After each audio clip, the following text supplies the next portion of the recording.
Welcome back. We are in session 5. We are going through the part 5 of the slides. And here we are looking into image representations.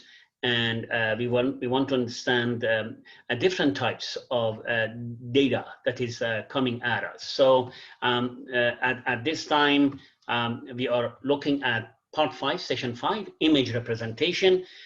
We have two types of basically images that we have to be aware of as a data scientist.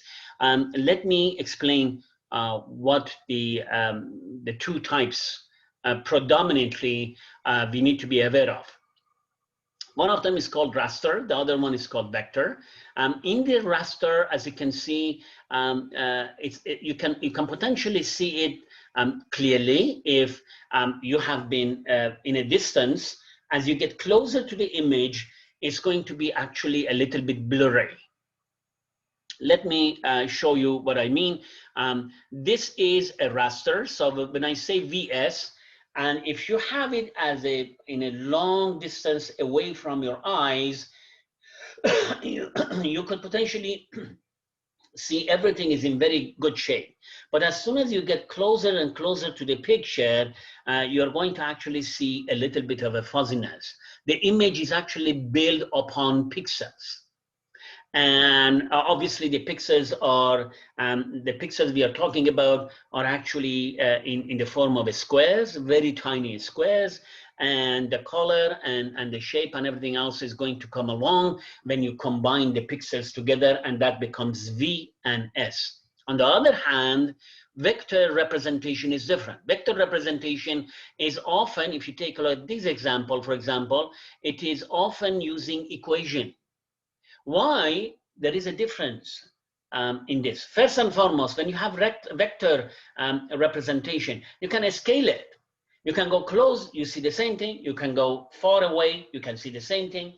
The reason being is that you're talking about edges. You're talking about mathematical equation that represents the edge of the image, okay?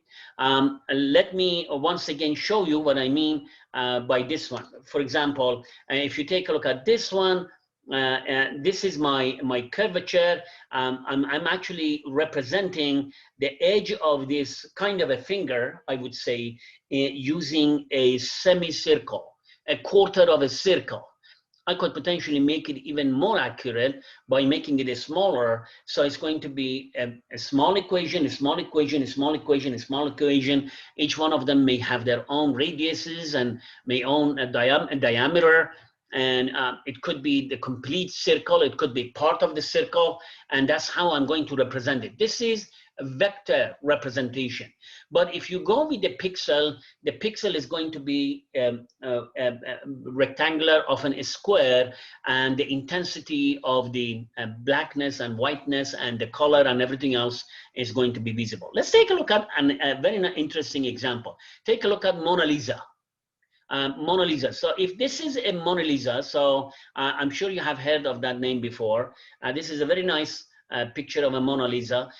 From far away, it looks just normal. There's nothing wrong with that. But as soon as you go in and you try to zoom in, you can see that the surrounding area of the eye is actually going to be tiny, tiny, tiny square images.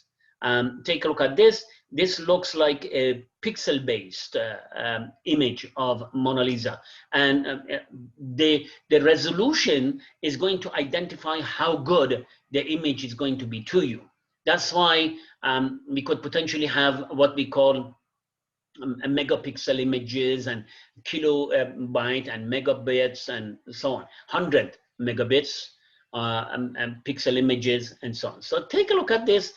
This is supposedly the Mona Lisa images, but obviously if you wanted to elaborate, depending on the size of that pixel, the size of that pixel is going to be very important. The tinier it is, the higher the resolution is. And the larger the pixel is, the blurry, more blurry the image is going to be. So for example, if my pixels are actually quite large, I could potentially lose all of the details in what I'm trying to do, okay? So this is a pixel based. If we go back to the slide, We have been talking about raster images as a collection of pixels, and they are going to hold quantized values. For example, I could assign anything between 0 and 256 or 255 in terms of intensity of that as a specific pixel. And obviously, if you take a look at that, the intensity here is quite black. The intensity here is a mix of black and white, and that's how I'm going to represent my image, okay? In terms of the vector images, they are actually geometrical primitives such as points and lines and curve and shapes of polygons. And obviously, I could scale it without losing the quality of the image. We have different types of image representation when we want to process. Again, we are trying to provide the raw material, the terminologies, the kind of a understanding of how to deal with an image. Later on in an advanced course, maybe applied course, we have pixel-based images. We have already talked about it, block level based, region based, and hierarchical based. Let me show you some examples using my Google search. Here is a collection of images that I'm going to feed into my program. The concept right now is labeled as landscape. I'm going to separate them. So this is hierarchical. Hierarchical means it's like a pyramid. You start from one, you break it up, you break it up, you break it up, and you go to the bottom of the pyramid where you are going to actually have identified as close as you can the collection of images. So I have started with landscape. They are not animals. They are not trees. They are not, maybe they are not human, for example, right now. I'm going to divide them into waterscape. So these are looking like dolphin and water, and there are water component inside. And then this is supposed to be mainland where there is no water. So I'm going to say water and no water. And no water is going to be mountain and snow, and water is going to be waterfall and the sea. Then I'm going to divide them into smaller pieces. I'm going to put seas together, the pictures that relate to sea and the picture that relate to waterfall. This is, for example, Niagara Fall. I'm going to put them together with other falls that are related to each other. That's going to help me to process the images. Now, if you take a look at the mainland, you could potentially have sunset, you could have mountain, and you could have the snow. This is hierarchical image classification, okay? Let's take a look at block level feature extraction and classification. So what you do, you have, for example, the surface of one of the moons on Saturn, or it could be potentially one of the rare stones that you found on the planet Mars. And what you do, you're going to potentially take a look at the an area, and this area you are going to magnify it. And as soon as you basically magnify, you're looking at this block. You're putting together all of those pixels together. This is a high resolution image. This one is a high resolution image. You're going to say, okay, let me take a look at this block. That's why it's called block. And this block is actually a collection of so many tiny pixels anyway, if it is a pixel-based image anyway. This one, for example, is going to be a collection of tiny pixels. And then you go about your regular processing. You could potentially take a look at this, and in terms of temperature, take a look at the temperature analysis. This could be potentially an area which is colder in temperature, and this could be potentially an area which is hotter in temperature. So this is block level classification, block level analysis of images. Region-based, it's similar to block level, but at the same time, you're actually trying to have a meaning, a purpose for your blocks you're going to identify. I want human, I want the horse, I want the fence at the back, for example. So this is region-based. If you take a look at the human face, you have eyebrows, you have eyes, you have nose, you have lips, you have cheeks, you have hairs, you have ears. I'm going to actually try to, I'm going to grab a square or rectangular, and I'm going to see if I can identify and isolate the area that is actually referring to your eyes. Keep in mind, computer does not understand what eye means. You need to tell the computer what the eye means, what the nose means. And this is a region-based, basically image classification. If I have, this is my original image, I'm going to divide it into 6 regions and 8 regions and 4 regions. Obviously, if I had 32, the image would have been better. If I had 64, the image would have been more recognizable. But obviously, because of the processing, I wanted to speed up the process.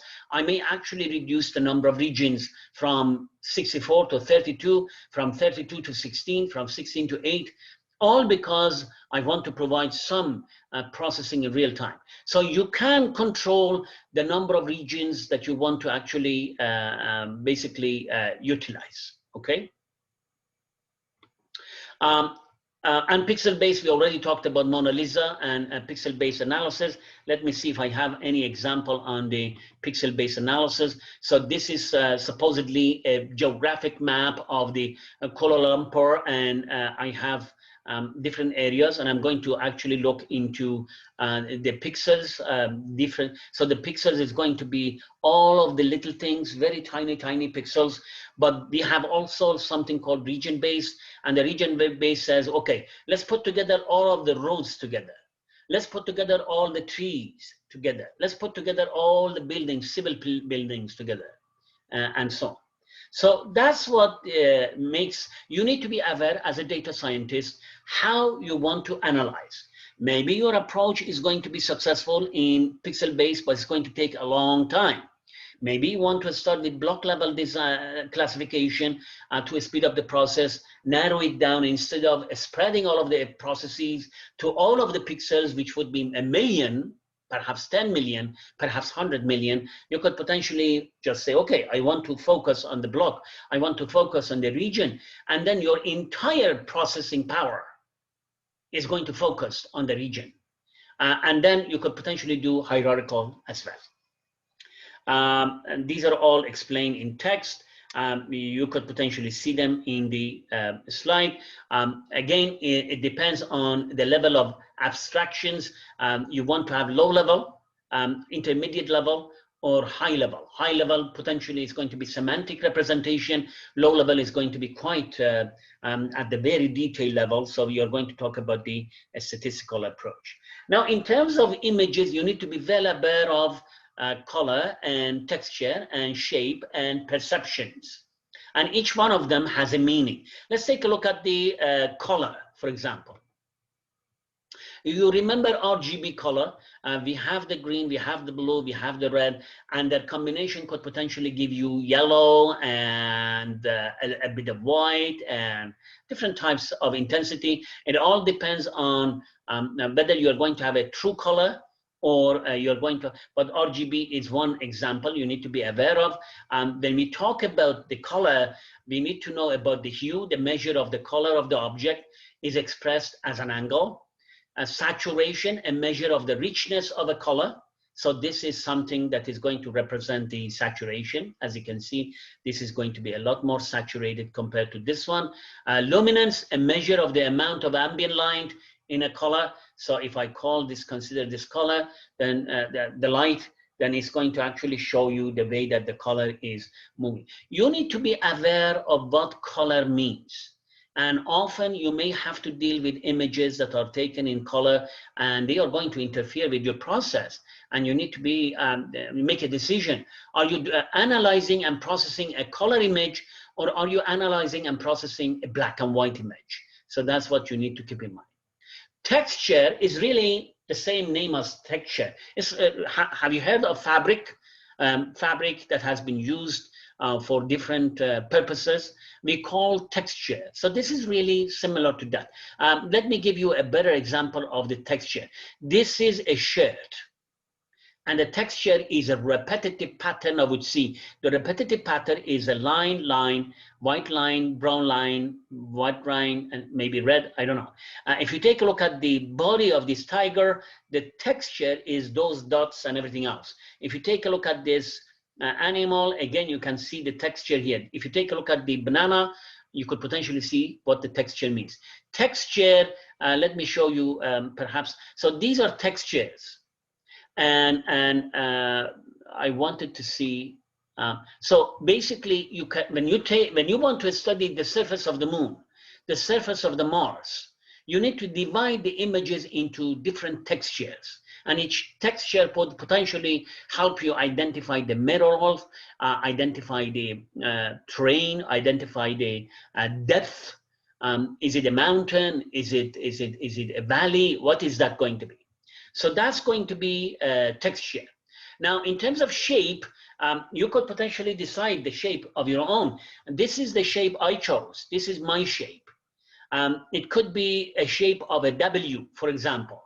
These are the shape. I could potentially use those shapes in image representation, in filtering process of my images. When we talk about perception, it's actually really all about the way that the brain processes the images. Now, if you take a look at this, I'm going to say that these sweetest stuff are going to be on this side, and they are cheap. Some of them are going to be low quality, and some of them are slightly high quality. You go into expensive and cheap, that is going to be my axis. You are going to go into low quality and high quality. And this is again up to you. You could potentially identify some of them with your own way, because it's really your brain that is going to process. So you could potentially process an image differently than I do. And you could potentially have a different type of a graph, horizontal and vertical graph, and basically identify the images that they belong to. Perceptual map and perceptual mapping is what we would be looking into, perceptual understanding of the images. So we do have color, we do have texture, we have shape, and we have the perception of the images, okay? I'm going to stop now, and I'm going to continue part 6 in the next recording.